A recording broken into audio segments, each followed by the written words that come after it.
यश हे कधीच एका रात्रीत मिळत नसतं। ते मिळवण्यासाठी दिवस रात्र एक करावा लागतो। मेहनत, संयम आणि स्वतःवर आत्मविश्वास असेल तरच हे शक्य आहे। गेले 4 दिवस सगळीकडे एकाच नावाची चर्चा सुरू आहे। हे नाव आहे कुणाल शाह यांचं। मुंबईच्या या मुलाकडे व्हॉट्सअप कंपनीची धुरा सोपवण्यात आली आहे। ज्या व्हॉट्सअप शिवाय आपलं पान हलत नाही, त्याच व्हॉट्सअप कंपनीचे भविष्य एक भारतीय व्यक्ती लिहिणार आहे। तंत्रज्ञान शिक्षणाची पार्श्वभूमी आणि कोडिंगचं सखोल ज्ञान नसतानाही जगातील सर्वात मोठ्या इन्स्टंट मेसेजिंग प्लॅटफॉर्मचे नेतृत्व करण्यापर्यंतचा शहांचा प्रवास थक्क करणार आहे। कुणाल शाह यांचा प्रेरणादायी प्रवास आपण या व्हिडिओत पाहणार आहोत। नमस्कार, मी अक्षता, आपण पाहत आहात मुंबई आउटलुक। भारतीय वंशाच्या अनेक व्यक्तींनी गेल्या काही दशकात जगातील आघाडीच्या तंत्रज्ञान कंपन्यांमध्ये सर्वोच्च पद भूषवली आहेत। मात्र भारतातील स्टार्टअप परिसंस्थेतून उभा राहिलेला एखादा संस्थापक थेट जगातील सर्वात मोठ्या ग्राहक तंत्रज्ञान प्लॅटफॉर्मच्या नेतृत्वापर्यंत पोहोचणं हे अत्यंत दुर्मिळ मानलं जातं। अशा परिस्थितीत क्रेडचे संस्थापक कुणाल शाह यांची मेटाच्या मालकीच्या व्हॉट्सअपच्या जागतिक मुख्य कार्यकारी अधिकारीपदी झालेली नियुक्ती ही केवळ वैयक्तिक यशाची कहाणी नाहीये, तर भारतीय उद्योजकतेच्या इतिहासातील एका महत्त्वाचा टप्पा ठरली आहे। अहमदाबादमध्ये जन्मलेल्या आणि मुंबईत वाढलेल्या कुणाल शाह यांचा प्रवास पारंपरिक यशाच्या व्याख्येपेक्षा पूर्णपणे वेगळा राहिलाय। त्यांनी मुंबईतील विल्सन कॉलेजमधून तत्वज्ञान विषयाचं शिक्षण घेतलं। तत्वज्ञानाच्या अभ्यासामुळे मानवी वर्तन, निर्णय प्रक्रिया आणि समाजाच्या मानसिकतेबद्दल त्यांना सखोल समज विकसित झाली, जी पुढे त्यांच्या उद्योजकीय प्रवासात महत्त्वाची ठरली। तंत्रज्ञान क्षेत्रातील अनेक दिग्गज जिथे अभियांत्रिकी किंवा संगणक विज्ञानाच्या पार्श्वभूमीतून आले, तिथं कुणाल शाह यांनी पूर्णपणे वेगळा मार्ग निवडला। 2010 मध्ये त्यांनी संदीप टंडन यांच्या सोबत फ्रीचार्ज या स्टार्टअपची स्थापना केली। त्या काळात भारतात स्मार्टफोन प्रसार वेगानं वाढत होता आणि डिजिटल व्यवहारांची सुरुवात होत होती। फ्रीचार्जने मोबाईल रिचार्ज आणि युटिलिटी बिल पेमेंटसह ग्राहकांना आकर्षक रिवॉर्ड्स देण्याची संकल्पना बाजारात आणली। काही वर्षांतच फ्रीचार्ज हे भारतातील सर्वाधिक लोकप्रिय इंटरनेट ब्रँड्सपैकी एक बनले। कंपनीनं डिजिटल पेमेंट्सच्या क्षेत्रात मोठी क्रांती घडवून आणली आणि लाखो ग्राहकांचा विश्वास संपादन केला। फ्रीचार्जच्या यशानंतर 2015 मध्ये ई कॉमर्स कंपनी स्नॅपडीलनं सुमारे 400 दशलक्ष डॉलर्सच्या व्यवहारात कंपनीचे अधिग्रहण केले। हा व्यवहार त्या काळातील भारतीय स्टार्टअप जगतातील सर्वात चर्चित व्यवहारांपैकी एक मानला गेला। मात्र फ्रीचार्जमधून बाहेर पडल्यानंतर कुणाल शाह यांनी त्वरित नवीन व्यवसाय सुरू करण्याचा निर्णय घेतला नाही। त्याऐवजी त्यांनी पुढील 3 वर्ष जगातील विविध बाजारपेठांचा अभ्यास, नवीन तंत्रज्ञान समजून घेणं आणि नव उद्योजकांमध्ये गुंतवणूक करण्यासाठी खर्च केली। 2015 ते 2018 काळात त्यांनी जगभरातील ग्राहकांचे वर्तन, आर्थिक सवयी आणि तंत्रज्ञानाच्या बदलत्या स्वरूपाचा अभ्यास केला।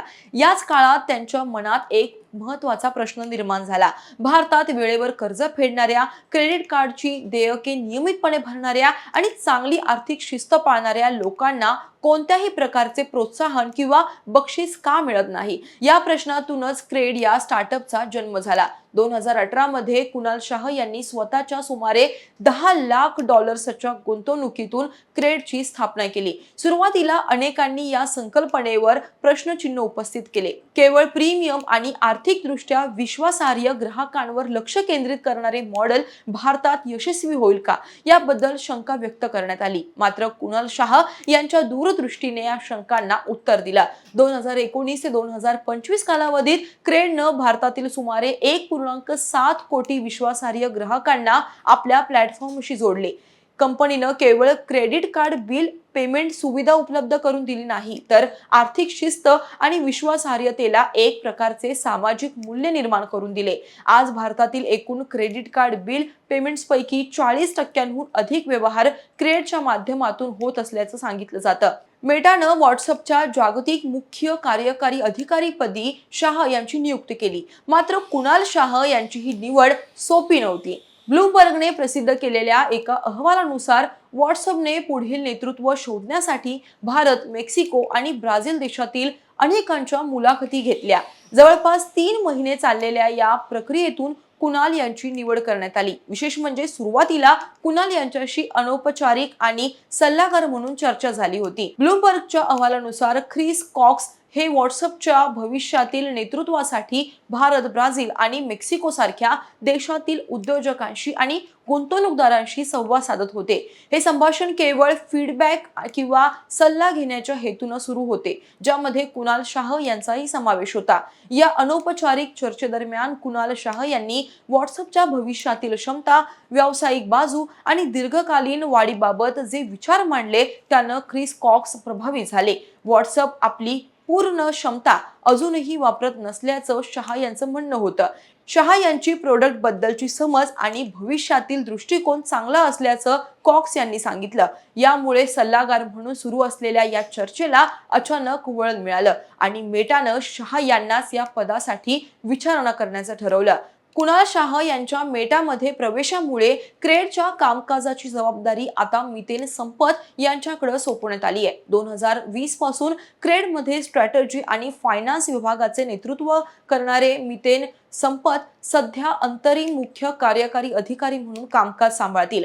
कुणाल शाह यांचा प्रभाव केवळ त्यांनी स्थापन केलेल्या कंपन्यांपुरता मर्यादित नसून भारतीय स्टार्टअप जगतात ते सर्वाधिक सक्रिय एंजल गुंतवणूकदारांपैकी एक मानले जातात। त्यांनी भारत आणि दक्षिण पूर्व आशियातील शेकडो नव उद्योजकांमध्ये गुंतवणूक केली आहे। त्यांच्या गुंतवणुकीच्या पोर्टफोलिओमध्ये अनअकॅडमी, रेझरपे, रॅपिडो आणि गोजेक यांसारख्या अनेक यशस्वी कंपन्यांचा समावेश आहे। कुणाल शाह यांना केवळ गुंतवणूकदार किंवा उद्योजक म्हणून नव्हे तर एक विचारवंत, मार्गदर्शक आणि भविष्याचा वेध घेणारे नेतृत्व म्हणून पाहिले जाते। त्यांच्या व्याख्यानांमधून आणि चर्चांमधून ते अनेकदा सांगतात की यश केवळ तांत्रिक कौशल्यांवर अवलंबून नसते, तर ग्राहकांना समजून घेण्याची क्षमता, योग्य प्रश्न विचारण्याची सवय आणि दीर्घकालीन विचार करण्याची मानसिकता यावरही ते तितकेच अवलंबून असते। आज व्हॉट्सअपच्या जागतिक नेतृत्वापर्यंत पोहोचलेले कुणाल शाह हे भारतातील उद्योजकतेच्या नव्या पिढीचे प्रतिनिधित्व करतात।